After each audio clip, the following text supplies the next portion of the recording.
The Galactic Combat Academy had one rule it trusted more than any weapon. The algorithm said humans were non-combatants. The kill trial proved how wrong that was. Look, I have been working at the Galactic Combat Academy for 14 cycles now, and I thought I had seen everything. My name is Zeltar, and yes, before you ask, all three of my eyes work perfectly fine, thank you very much. I am what you would call an admissions coordinator, which is a fancy way of saying I sort through applications from every corner of the galaxy and decide who gets to attend the most prestigious combat institution in known space. The Academy, perched on Station Krevnar in the Tertius sector, is not just some school. Oh no, this is where warriors are forged. This is where the fiercest, most dangerous beings in the galaxy come to prove they are not just survivors, but apex predators. We have trained Krellian shock troopers, Vexian assassins, and even a few Drath berserkers who somehow managed not to kill their instructors. Our graduation rate hovers around 30%, the rest either wash out, or, well, let us just say the medical facilities here are top-notch. So, when the application from Sol 3, some backwater planet on the edge of the Orion Arm, landed on my desk, I did what any reasonable admissions coordinator would do. I laughed. Actually laughed. Out loud. My assistant, a two-headed krill named Moxa. Both heads turned to stare at me like I had finally lost my mind. What is so funny? Moxa asked, her left head tilting in that way that always made me slightly uncomfortable. The humans are applying, I said, sliding the datapad across my desk. The humans. Those soft, squishy Deathworlder things with the backwards-facing knees and the exposed skin. Moxa's right head snorted. Her left head pulled up the species profile on her own terminal. Oh my. Look at this. Their homeworld classification is a 7.2 on the hazard scale. That is barely above Garden Worlds. They have no natural armor, no venom, no enhanced sensory organs. Their bite force is pathetic. They cannot even see in proper darkness. Exactly, I said, leaning back in my chair with all three eyes rolling in exasperation. And yet here they are, applying to the Academy like they belong here, like they can compete with species who evolved on worlds where the rain is acidic and the predators hunt in packs of 50. The committee meeting that afternoon was, shall we say, brief. Commandant Grell, a massive thorum with 4 arms and scales that could deflect plasma rounds, barely glanced at the human application before dismissing it with a wave of his lower left hand. Denied. He rumbled. Obviously. But then Counselor Yix, the ancient Sultham, who somehow remembers every regulation ever written, cleared his throat sac. Actually, Commandant, according to Treaty 775-B, any species with verified sapience and stellar travel capability has the right to attempt admission. We cannot deny them without processing at least one application. The silence in that room was delicious. Grell's facial plates actually flushed purple, which, if you know Thorum's, means he was about 2 seconds from throwing something heavy. Fine, Grell growled. Process 1. Put them in the standard intake. They will wash out in the first week anyway. That is how I found myself staring at the file for Papinate Renacole, human female, age 24 standard years, formerly of Earth's military division. Her file was, to be brutally honest, unimpressive. No exotic enhancements, no genetic modifications, no cybernetic implants, just a basic biological human with what their military called distinguished service record, whatever that meant. Here is where things get interesting. And by interesting I mean catastrophically stupid. Our intake classification system runs on an algorithm designed by the Proxian Collective, who are very smart, very logical, and very, very literal. The algorithm scans physiological data and assigns combat classifications based on observed threat levels. It looks at things like natural weaponry, defensive capabilities, speed metrics, and environmental adaptations. Humans, as it turns out, have almost none of these things. So the algorithm did what any logical program would do when faced with a species that has no claws, no fangs, no armor plating, no venom glands, and no apparent biological weapons of any kind. It classified Renacole as non-combatant, support class, logistics probable. I did not catch the error. Neither did Moxa. Neither did anyone else in processing. Because why would we? The algorithm had never been wrong before. Why would it start now? The acceptance letter went out on a Thursday, 3rd cycle morning shift. Standard boilerplate. Welcome to the Academy. Here is your orientation schedule. Try not to die in the first week. Glory to the strong, etc., etc. What we did not know, what we could not have known because apparently humans do not put this kind of thing in their species profiles, is that Rena Cole was not just any human. She was a combat veteran from some conflict they called the Australian Insertion, whatever that meant. She had more confirmed eliminations than most of our senior instructors. She had survived environments that would make a Krellian think twice. But sure, non-combatant seemed perfectly reasonable at the time. Mox's left head asked me, the day before intake arrived, if I had reviewed the human's file personally. Why would I? I replied, already buried in 30 other applications from actually dangerous species. The algorithm sorted her. Probably janitorial staff or cafeteria assignment. Maybe she can help organize the armory or something. Mox's right head made a clicking sound that might have been concern. Did you at least read the personal statement? No, I admitted. Did you? Both heads shook in unison. No. If we had, we might have noticed the line where Rena Cole wrote, and I am quoting directly here, I look forward to showing your academy what humanity can do. We thought she meant filing paperwork. We were so wrong. Intake day at the academy is always a spectacle. 63 species, 240 applicants, all stepping off transport ships with their various appendages held high, ready to prove they are the galaxy's next great warrior. The docking bay smells like a combination of ozone, fear pheromones, and whatever passes for confidence in species that communicate through scent. I was standing on the observation platform with my data pad, checking off arrivals, when the human transport docked. It was a small civilian vessel, nothing impressive. Definitely not the military-grade cruisers that most warrior species arrive in, covered in kill markings and battle scars. The airlock hissed open, and out stepped Rena Cole. I am not going to lie, my first thought was, that is it, that is a human. She was small, maybe 1.7 meters tall, which put her below average height for most species here. She had brown skin, dark hair pulled back in some kind of practical knot, and she was wearing what looked like standard civilian travel clothes. No armor, no weapons visible, no intimidating scars or ritual markings. She had 2 eyes, which seemed almost offensively inadequate, and her teeth when she smiled at the docking officer were flat and white and completely non-threatening. She looked like she should be working in a data center, not attending the most dangerous combat school in the galaxy. Vruka noticed her immediately. Of course he did. Vruka, 2.8-meter tall saurian with scales like polished obsidian and teeth that could punch through duraplast, never missed an opportunity to establish dominance. He slithered over, his tail scraping against the deck plating, and looked down at Rena with all the warmth of a deep space vacuum. You are lost, little creature, Vrok hissed, his forked tongue tasting the air.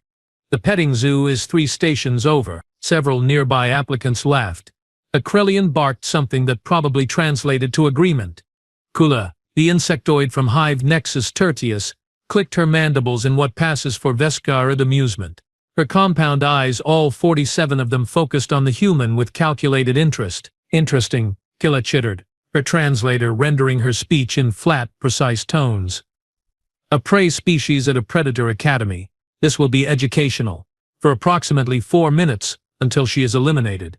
Harn, who barely fit through the standard docking collar and had to duck his armored head to avoid scraping the ceiling, just grunted.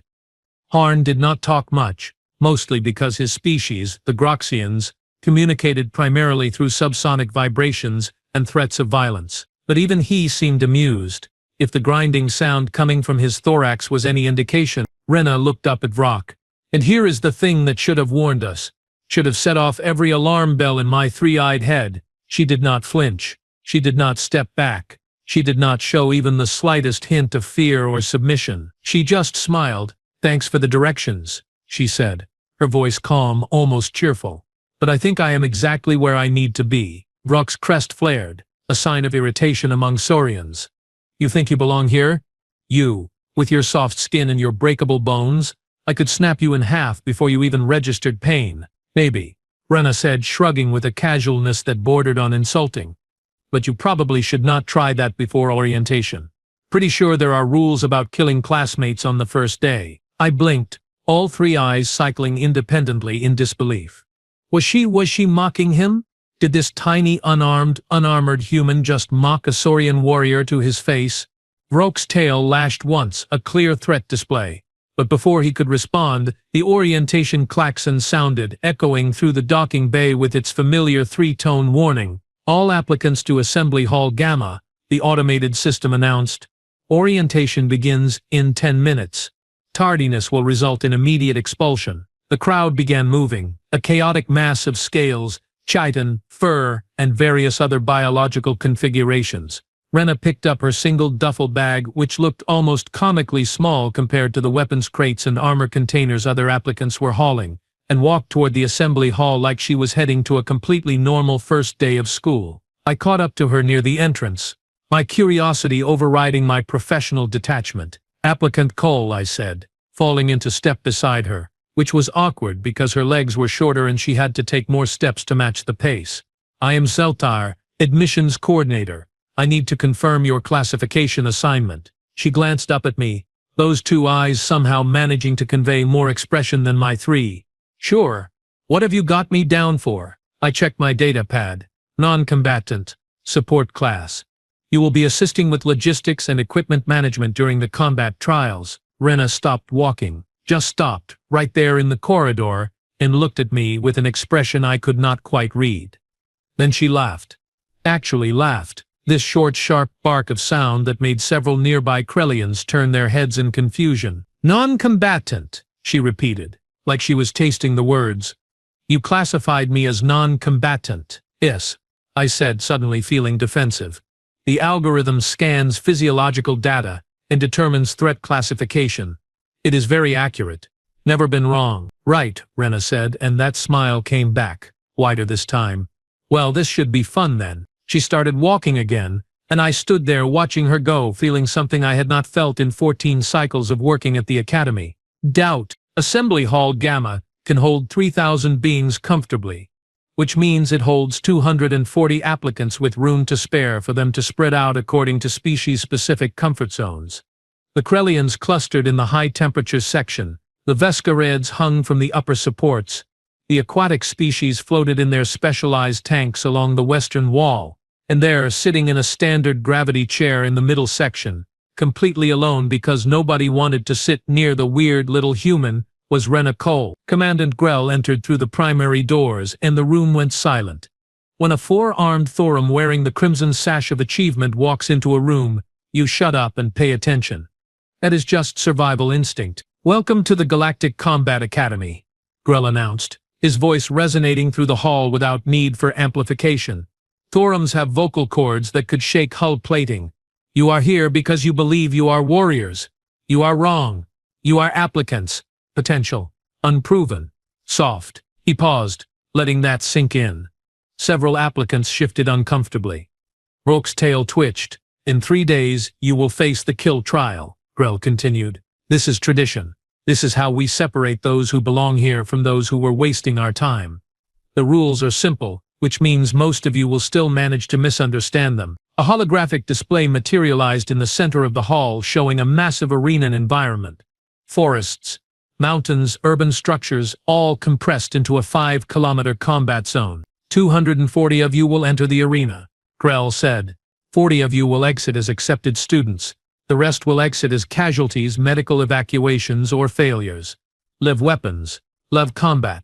Full contact. You will be equipped with standard-issue armor and one weapon of your choice. You may form alliances. You may betray those alliances. You may hide, fight, run, or try to surrender. The arena does not care. I do not care. Survive. Eliminate your competition. Prove you deserve to be here. I watched Rena's face during this speech. Most applicants were leaning forward, eyes wide, adrenaline or equivalent hormones clearly pumping. The Krellians were breathing harder. Quilla's mandibles were clicking in rapid-fire excitement. Even Harn, stoic as his species tends to be, was grinding his armor plates together in anticipation. Rena just sat there, hands folded in her lap, expression neutral, like Grell was explaining cafeteria hours, instead of announcing a trial where 83% of participants would fail, often violently. "You have 3 days to prepare," Grell finished. "Use them wisely." Dismissed. The hall erupted into movement.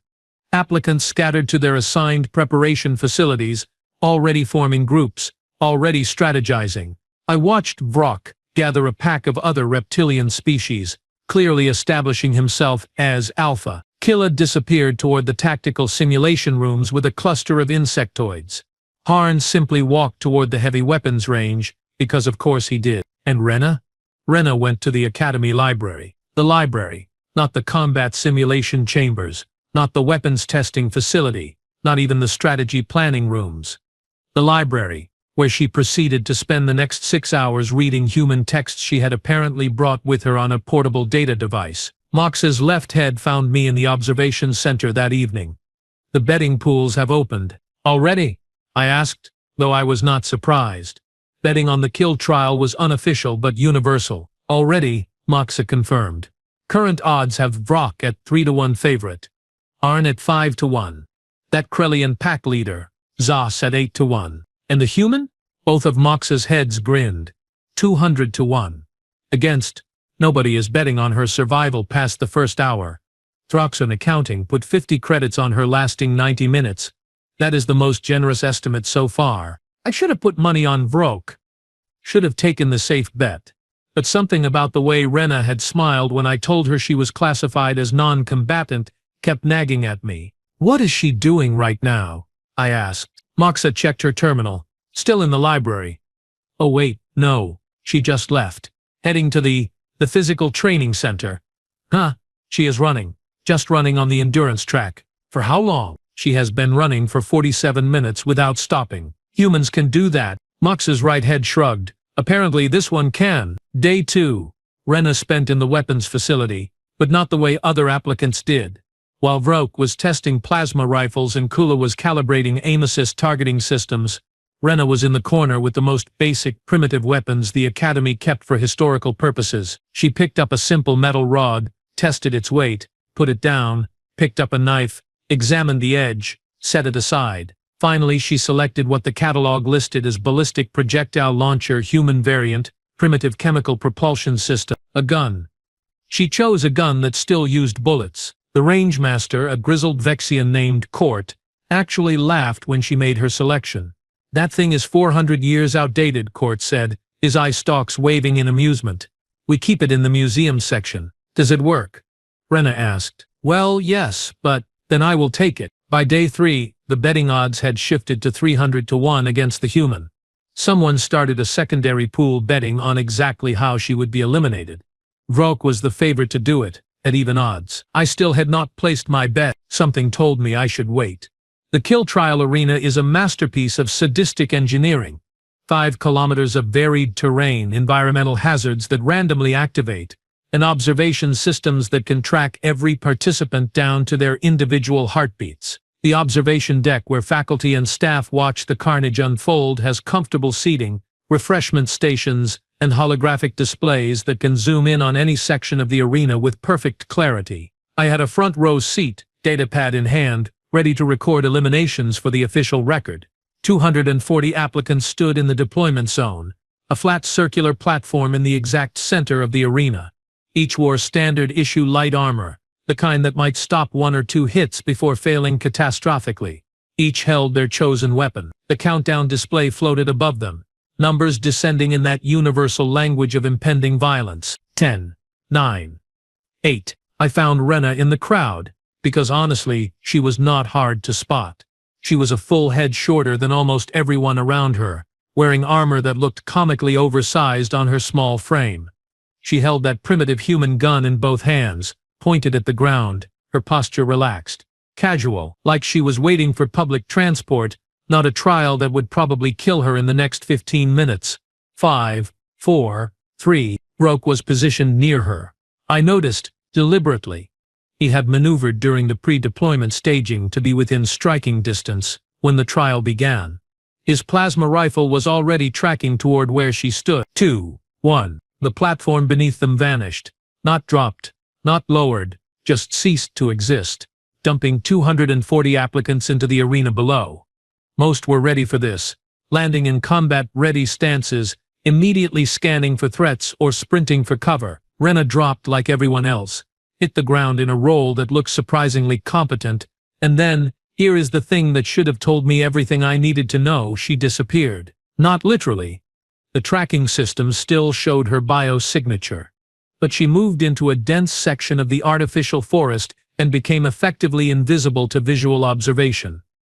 1 second she was there, the next she was gone, swallowed by terrain and shadow. Where did the human go?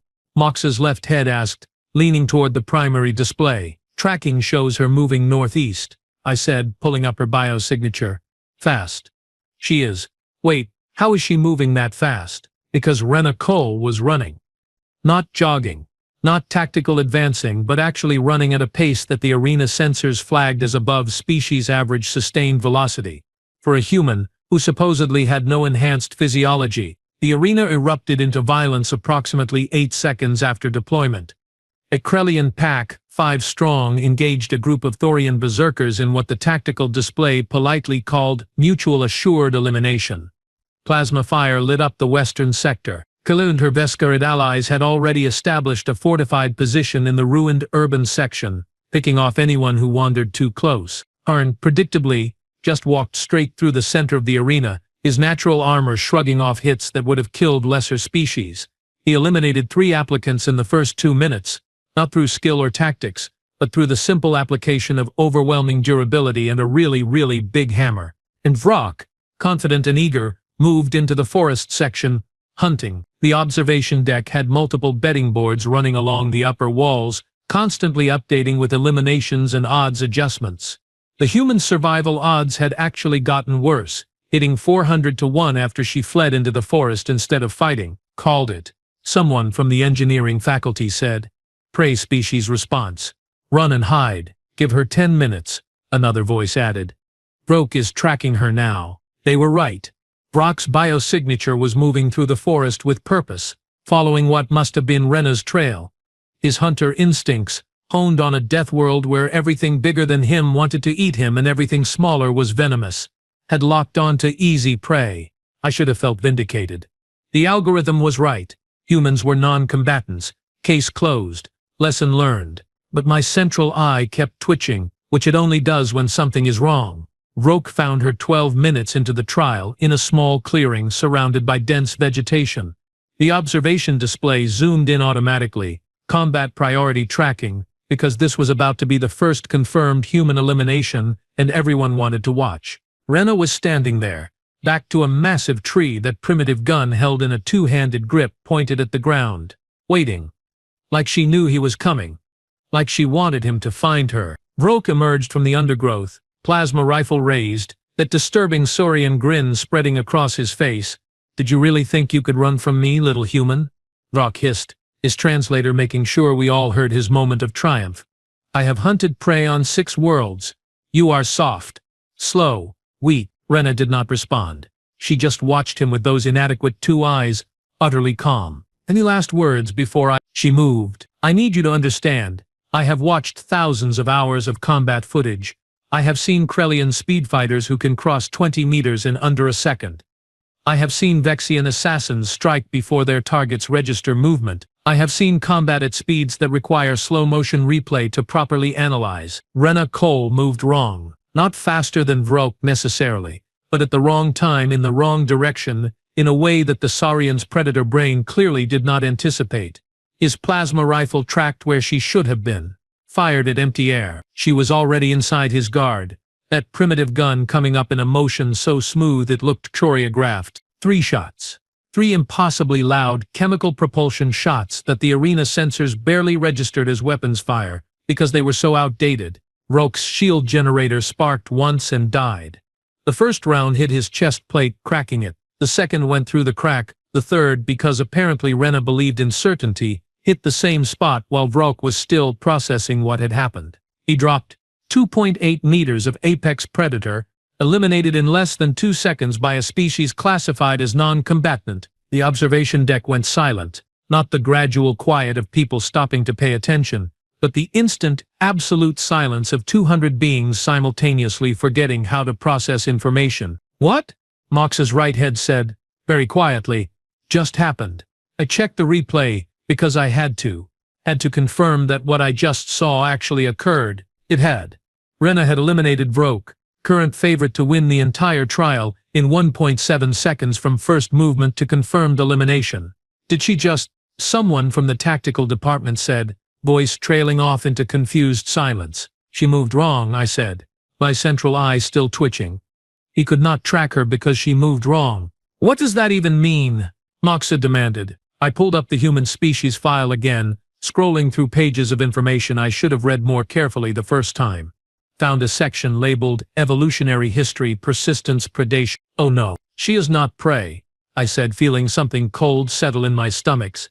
Humans are not prey species. On the display, Rena was already moving again, disappearing back into the forest like she had never been there.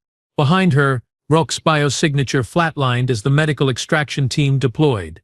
The betting boards flickered. Odds recalculating. 400 to 1 became 200 to 1. Then 100 to 1. Someone, I think it was Throx from accounting, whispered, "What in the seven hells is a human?" I was starting to think we were about to find out. The thing about watching a predator work is that you do not always recognize it immediately, especially when that predator does not look like what you expect a predator to look like. Rena did not rampage through the arena like Harn, smashing everything in her path. She did not establish a fortified kill zone like Killa and her insectoid tactical team. She did not even hunt in the traditional sense, tracking and chasing prey until it exhausted. She did something worse. She waited.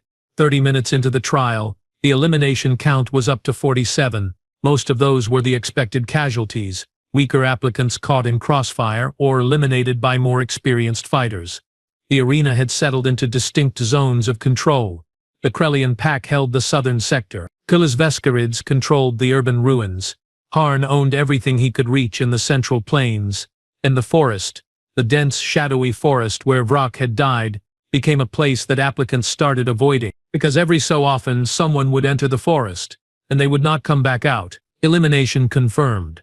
Applicants whose, the arena system announced, cause ballistic projectile trauma. The observation deck was packed now. Word had spread. Faculty who normally skipped the kill trial, considering it beneath their notice, had shown up. Even some senior students were crowding the viewing windows. How many is that? Someone asked. I checked my data pad, though I already knew the answer. 12. Rena Cole has 12 confirmed eliminations. Impossible, a Thorum tactical instructor growled. She has been in the arena for 43 minutes. That is one elimination every 3.6 minutes. The math is correct, I said, because arguing with numbers was pointless. Moxa pulled up Rena's movement pattern on the tactical display. What should have been a chaotic path of combat and pursuit was instead something uncomfortably methodical. She moved in sweeping patterns through the forest, covering ground with that same sustained pace we had seen on day 2, never stopping, never resting, just moving, constantly, like some kind of machine that did not understand fatigue. Look at her respiratory rate, Moxa's left head said, highlighting the bioscan data. It has not changed. Not once. She is running a 43-minute sustained combat operation and her breathing is steady. That cannot be right, I said. The sensors must be malfunctioning. But they were not malfunctioning. Humans, I was learning from frantic research on my data pad, were persistence hunters. They did not chase prey in short bursts like sensible predators. They chased prey until the prey collapsed from exhaustion. They could regulate their body temperature through water secretion, maintain pace for hours, even days, if necessary. Rena Cole was not getting tired. Everyone else was. Itila noticed the pattern before most. That is why she was a tactical specialist, why the Vescarid Hive Collective had sent her as their representative. She analyzed the data, recognized the threat, and made the logical decision to eliminate the human before the human could eliminate her. Dispatching intercept team to grid sector 774, Killa's translator announced, her mandibles clicking with algorithmic precision. Target, human combatant. Strategy, envelopment and overwhelming firepower. Probability of success, 94.3%. 5 Vescarids, including Queya, moved into the forest in a perfect tactical formation. They had equipment synchronization, overlapping fields of fire communication discipline. They were everything the Academy taught about small unit tactics. They found Rena 16 minutes later, or more accurately, she found them. The observation deck watched in real time as the engagement unfolded. The Vescarids approached in standard search pattern, sensors sweeping, weapons ready, professional, competent. Exactly by the book. Rena was sitting on a tree branch 4 meters above the ground, perfectly still, that primitive gun resting across her lap. Contact. Contact. One of the Vescarids chittered. Visual on target. Engaging. Rena dropped from the branch as they opened fire, and again she moved wrong.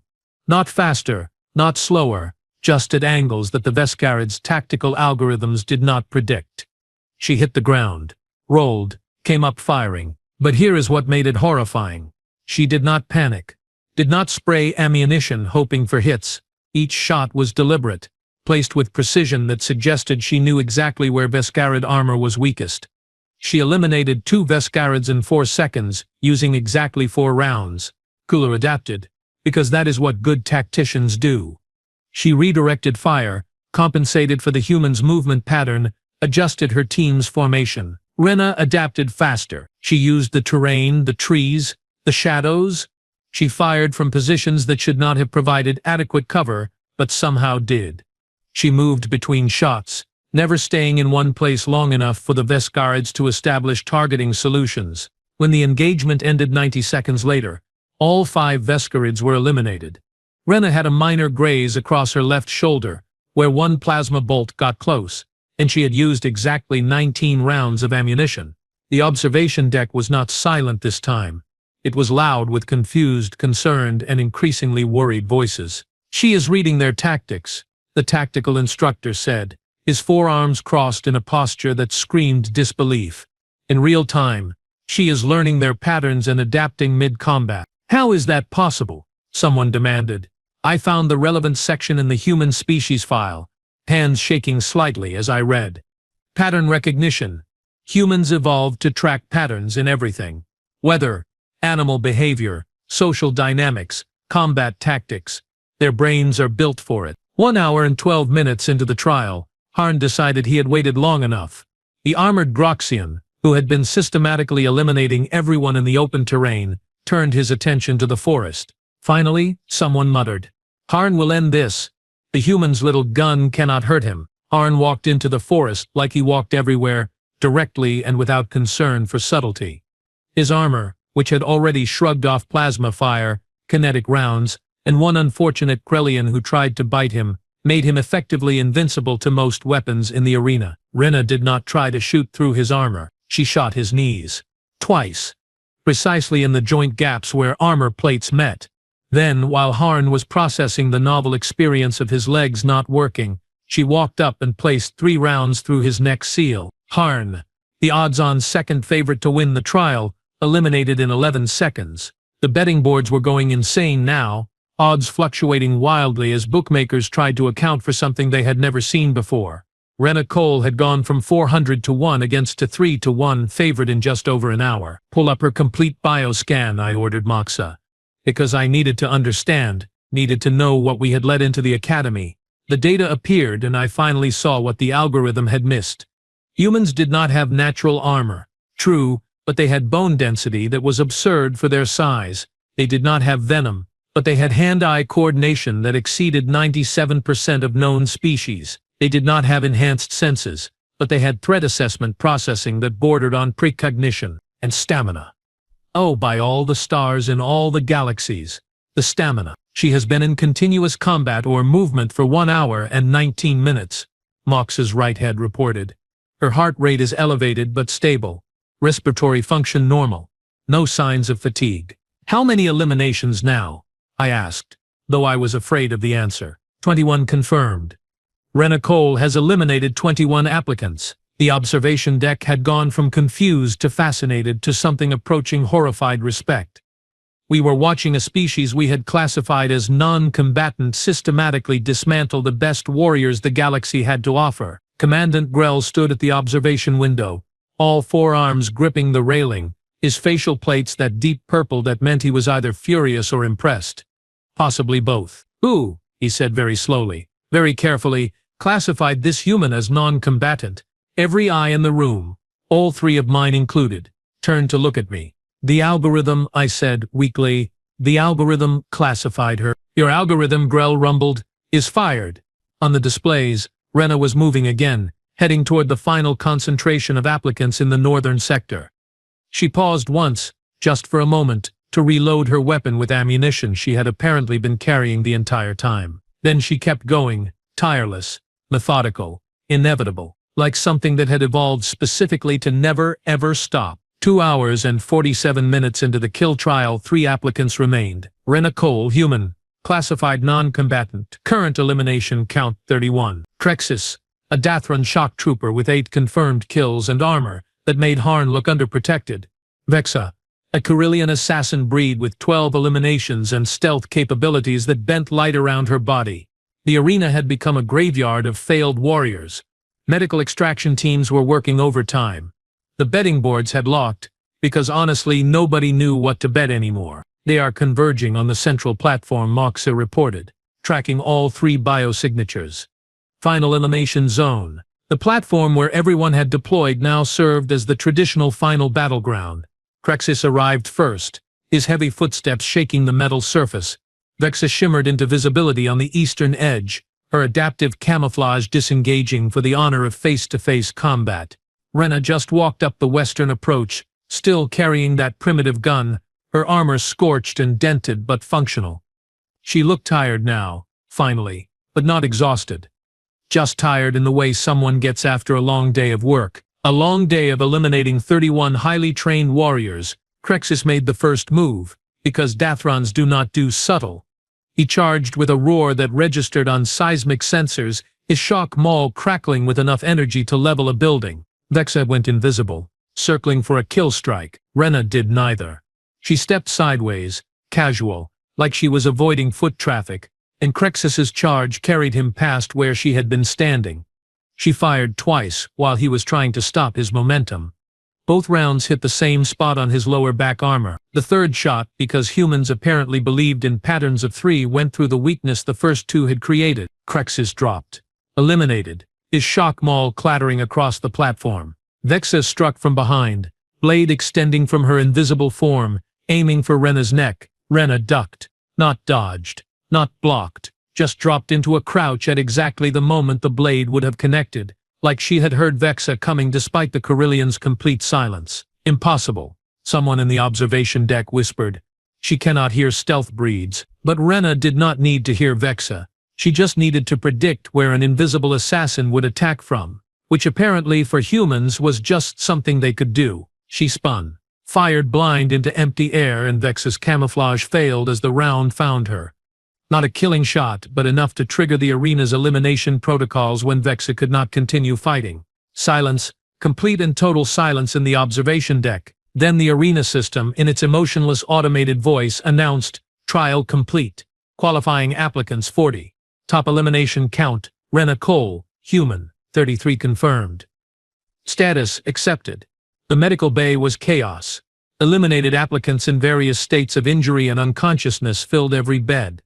I found Rena sitting on an exam table in the corner, letting a medical drone patch the graze on her shoulder. She was drinking water, lots of water, which the medical staff found fascinating because apparently humans needed constant hydration. Commandant Grell arrived with the force of a small meteor impact, his footsteps echoing through the bay. Every conscious applicant went silent. He stopped in front of Rena, looked down at her with all the intensity of a species that had conquered 12 star systems through sheer intimidation, and said, "Explain." Rena blinked up at him, those 2 inadequate eyes somehow conveying mild confusion. "Explain what, sir?" "How a non-combatant species just achieved the highest elimination count in Academy history." "Oh," Rena said, like that was a perfectly reasonable question. "Yeah, about that. Humans are not really non-combatants. We are persistence predators. We evolved chasing prey across continents until it literally died from exhaustion. We sweat, which means we do not overheat. We have endurance that most species do not. And we are really, really good at pattern recognition and adaptability. Basically, we are built to keep going when everything else stops." She took another drink of water, completely casual. "Also, we have been fighting each other for about 10,000 years, so we got pretty good at combat tactics along the way." Grell's facial plates did that purple thing again. He turned, very slowly, to look at me. "Zeltar," he said, voice carefully controlled. "Report." I stepped forward, datapad clutched in my hands like a shield. The classification algorithm failed to account for endurance-based predation strategies, sir. It scanned for immediate physical threats like claws, armor, venom. Humans have none of those. What they have is stamina, pattern recognition, and tactical adaptability that our metrics did not measure. Fix it, Grell ordered. Yes, sir. Immediately, sir. He looked back at Rena, who was now eating something from a ration pack like she had not just redefined our entire understanding of threat assessment. Welcome to the Academy, Combatant Grell said. You are no longer classified as non-combatant. What am I classified as? Rena asked. Grell considered for a moment, his forearms crossing in what might have been respect. Terrifying. 3 days later, I sent out the updated admissions protocols to every branch office in the galaxy. The new human classification was simple, direct and based on extremely recent empirical evidence. Species, human. Threat level, apex. Classification, persistence, predator. Combat rating, do not underestimate. Repeat, do not underestimate. Rena Cole graduated top of her class 4 cycles later. She is now an instructor, teaching tactical adaptation and endurance combat. Enrollment applications from Earth increased by 4,000%. I approved every single one. Because honestly, if you cannot beat them, you might as well train them. And never ever classify them as non-combatant again. The algorithm learned its lesson. So did I. Humans, as it turns out, are exactly as dangerous as they need to be, which is significantly more dangerous than anyone expects. The Academy has never been the same since.